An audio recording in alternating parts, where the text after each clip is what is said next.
Assalamualaikum warahmatullahi wabarakatuh. Halo Sobat ATR BPN, salam sehat dan sukses. Perkenalkan, nama saya Danang Wijanarko. Senang sekali rasanya kita dapat berjumpa kembali dalam rangkaian video tentang siap menghadapi penilaian kompetensi. Dalam kali ini, kita akan berbincang-bincang mengenai salah satu kompetensi dari 8 kompetensi manajerial, yaitu kompetensi pengembangan diri dan orang lain. Video ini merupakan video seri ke-8 dari 12 seri rangkaian video siap menghadapi penilaian kompetensi yang kami sajikan. Baik Sobat ATR BPN, bersama saya telah hadir 2 narasumber yang sangat luar biasa ini yang akan menyampaikan penjelasan terkait dengan kompetensi pengembangan diri dan orang lain. Yang pertama adalah Pak Sarjono Agus Santoro. Iya Pak. Ya. Nah, selanjutnya adalah Bapak Riono. Gimana kabarnya Pak? Halo, alhamdulillah baik. Baik. Keduanya adalah asesor SDM aparatur ahli madya di Kementerian ATR BPN yang sudah berpengalaman dalam mengelola SDM di Kementerian ATR BPN, baik di pusat, di Kanwil maupun di kantor pertanahan. Kedua narasumber ini akan memberikan penjelasan mengenai hal-hal yang terkait dengan kompetensi pengembangan diri dan orang lain, atau yang sering kita singkat kompetensi PDOL, itu yang sering kita dengar. Nah, seperti halnya kompetensi manajerial yang lainnya, kompetensi PDOL ini terdiri dari 5 level.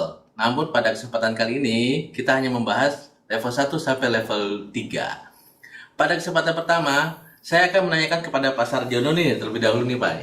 Apa sih ini maksud dengan kompetensi pengembangan diri dan orang lain Pak?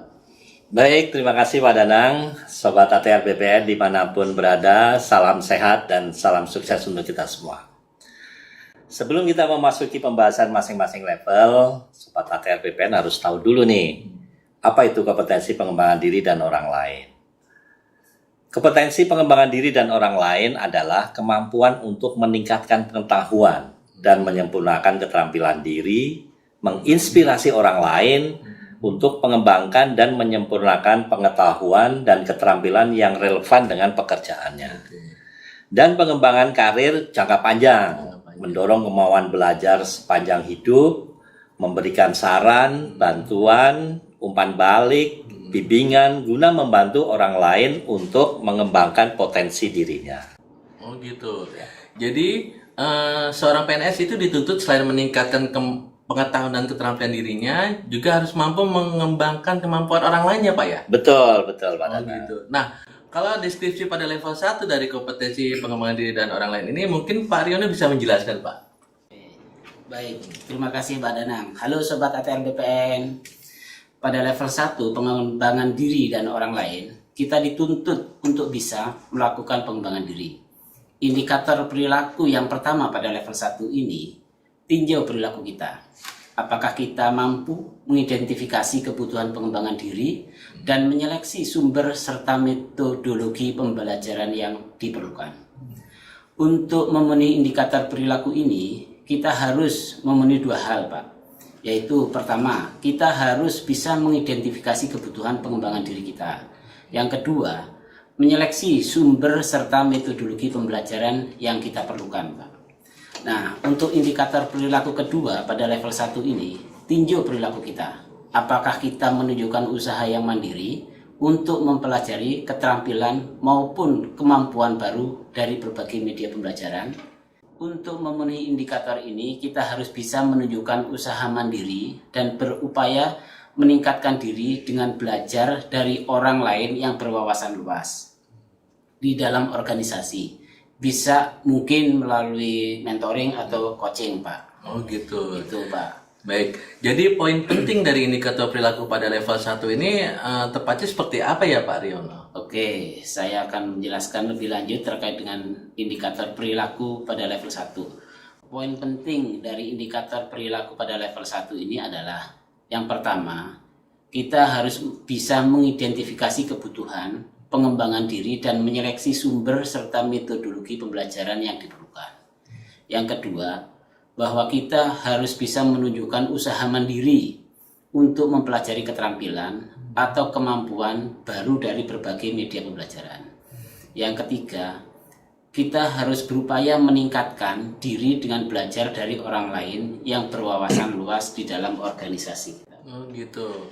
Berarti inti dari level 1 ini adalah seorang PNS dituntut untuk bisa melakukan pengembangan dirinya ya Pak ya? Betul, masih sekup diri sendiri Pak nih. Diri sendirinya. Ya, belum keluar nih. Belum keluar, baik. Betul Pak. Baik, nah kalau untuk level 2 seperti apa sih Pak Sarjono? Barangkali Bapak bisa menjelaskan deskripsi berikut indikator-indikatornya perilaku dari kompetensi PDOL level 2 ini Pak. Silakan Pak. Baik, Pak Danang.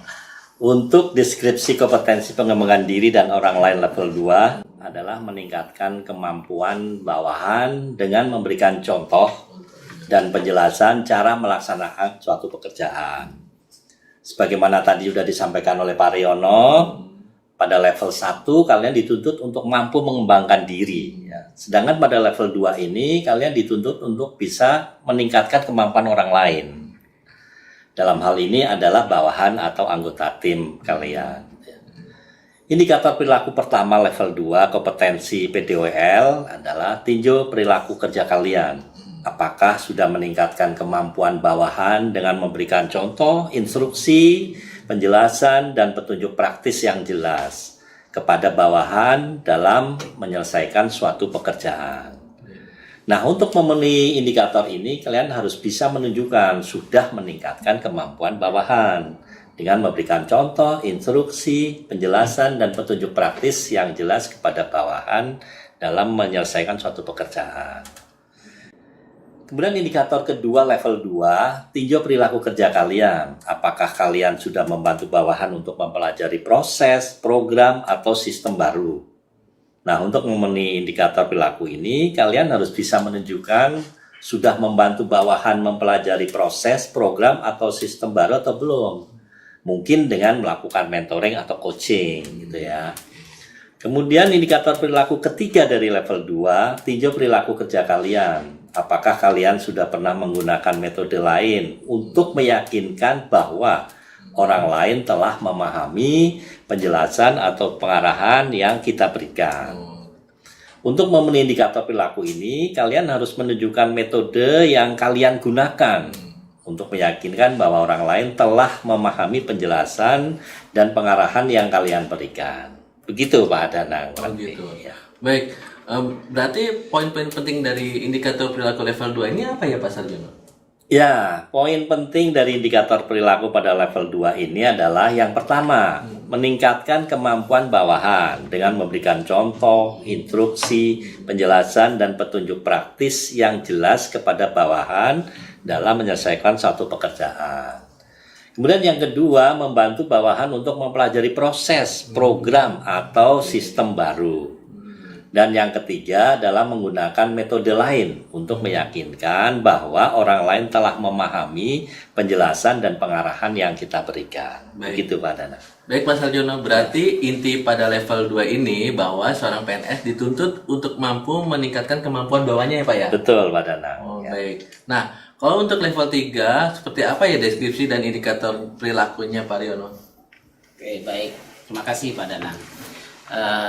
Kali ini saya akan mencoba untuk menjelaskan deskripsi level 3 daripada PDOL ini Pak, yaitu memberikan umpan balik dan membimbing. Kalau pada level 1 kita mampu mengembangkan diri, pada level 2 kita mampu meningkatkan kemampuan bawahan kita. Sedangkan pada level 3 kita dituntut untuk memberikan umpan balik dan membimbing. Nah, indikator pertama, level ketiga, kompetensi PDOL ini, tinjau perilaku kita. Apakah kita sudah memberikan tugas-tugas yang menantang pada bawahan sebagai media belajar untuk mengembangkan kemampuannya. Nah, untuk memenuhi indikator perilaku ini, kita harus mendelegasikan tugas-tugas yang menantang kepada bawahan, dan ini sebagai media belajar untuk mengembangkan kemampuan bawahan kita. Indikator kedua, level 3 ini, tinjau perilaku kita. Apakah kita mengamati bawahan dalam mengerjakan tugasnya dan memberikan umpan balik yang objektif dan jujur. Melakukan diskusi dengan bawahan dan untuk memberikan bimbingan dan umpan balik yang berguna bagi bawahan. Nah, untuk memenuhi indikator perilaku ini, kita harus memberikan bukti bahwa kita telah melakukan umpan balik terhadap kinerja bawahan kita yang objektif dan jujur melalui diskusi dan bimbingan untuk memberikan umpan balik yang berguna bagi bawahan kita. Indikator ketiga, level 3, tinjau perilaku kita. Apakah kita sudah mendorong kepercayaan diri bawahan kita, memberikan kepercayaan penuh pada bawahan untuk mengerjakan tugas dengan caranya sendiri, serta memberi kesempatan dan membantu bawahan untuk menemukan peluang yang berkembang. Nah, untuk dapat memenuhi indikator perilaku ini, kita harus bisa memenuhi 3 hal, yaitu yang pertama, mendorong diri bawahan, yang kedua, memberikan kepercayaan penuh kepada bawahan untuk mengerjakan tugas dengan caranya sendiri, yang ketiga, memberi kesempatan dan membantu bawahan untuk menemukan peluang untuk berkembang. Oh gitu. Itu Pak Danang. Baik. Jadi poin penting dari level 3 ini seperti apa ya Pak Riono? Untuk poin yang penting dari level 3 ini bisa saya jelaskan bahwa yang pertama, kita bisa memberikan tugas yang menantang kepada bawahan sebagai media untuk belajar dan mengembangkan kemampuannya. Yang kedua, kita harus mengamati bawahan dalam mengerjakan tugasnya dan memberikan umpan balik yang objektif dan jujur. Melakukan diskusi kepada bawahan dan memberikan bimbingan umpan balik yang berguna bagi bawahan. Yang terakhir, kita harus mendorong dan memberikan kepercayaan kepada bawahan untuk mengerjakan tugas dengan caranya sendiri. Memberi kesempatan dan membantu kepada bawahan menemukan peluang untuk dapat berkembang. Mungkin itu Pak Danang. Baik. Bisa saya jelaskan. Baik, terima kasih Pak Riono yang telah menyampaikan penjelasan indikator-indikator perilaku pada level 3 ini. Baik Sobat ATR BPN, untuk kali ini pembahasan kita masih sebatas level 1 sampai level 3 dari kompetensi pengembangan diri dan orang lain yang telah disampaikan oleh 2 narasumber yang sangat luar biasa ini. Semoga bincang-bincang kita ini dapat menambah pemahaman para Sobat ATR BPN.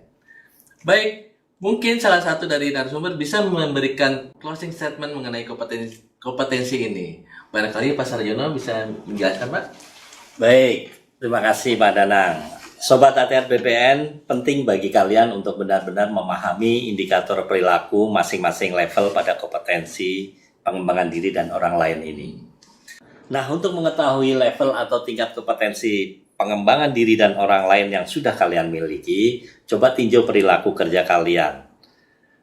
Apakah sudah memenuhi indikator-indikator tersebut? Kemudian kalian bandingkan dengan standar kompetensi jabatan sesuai dengan jabatan yang kalian duduki saat ini. Apakah sudah terpenuhi atau belum? Kalau belum memenuhi atau belum mencapai standar kompetensi jabatan yang dipersyaratkan, mulai saat ini coba perilaku kerja kalian sesuaikan dengan indikator-indikator pada masing-masing level pada kompetensi PDOL tersebut. Atau Sobat ATR BPN juga bisa meningkatkan kompetensi PDOL ini melalui beberapa cara, seperti pengembangan melalui aktivitas pada pekerjaan, kemudian melalui workshop, training, e-learning, blended learning, webinar, atau membaca buku dan artikel yang terkait dengan kompetensi pengembangan diri dan orang lain. Seperti yang sudah saya sampaikan lebih rinci pada seri 1 ya, pada dalam rangkaian video siap menghadapi penilaian kompetensi. Dengan demikian diharapkan saat Sobat ATR BPN mengikuti kegiatan penilaian kompetensi dapat menunjukkan level tertinggi yang benar-benar kalian miliki. Saya kira itu Pak Danang. Baik Sobat ATR BPN, itu tadi bincang-bincang kita dengan kedua narasumber yang sangat luar biasa ini. Semoga bisa mencerahkan dan menambah wawasan kita semua dan tentunya dapat bermanfaat dalam upaya pengembangan kompetensi ASN di lingkungan Kementerian ATR BPN. Ikuti terus series siap menghadapi penilaian kompetensi pada video-video lainnya. Jangan lupa like, komen, dan subscribe pada media sosial PPSDM. PPSDM Road to Korpu, PPSDM mencetak ASN muda unggul. Wassalamualaikum warahmatullahi wabarakatuh. Salam asesor.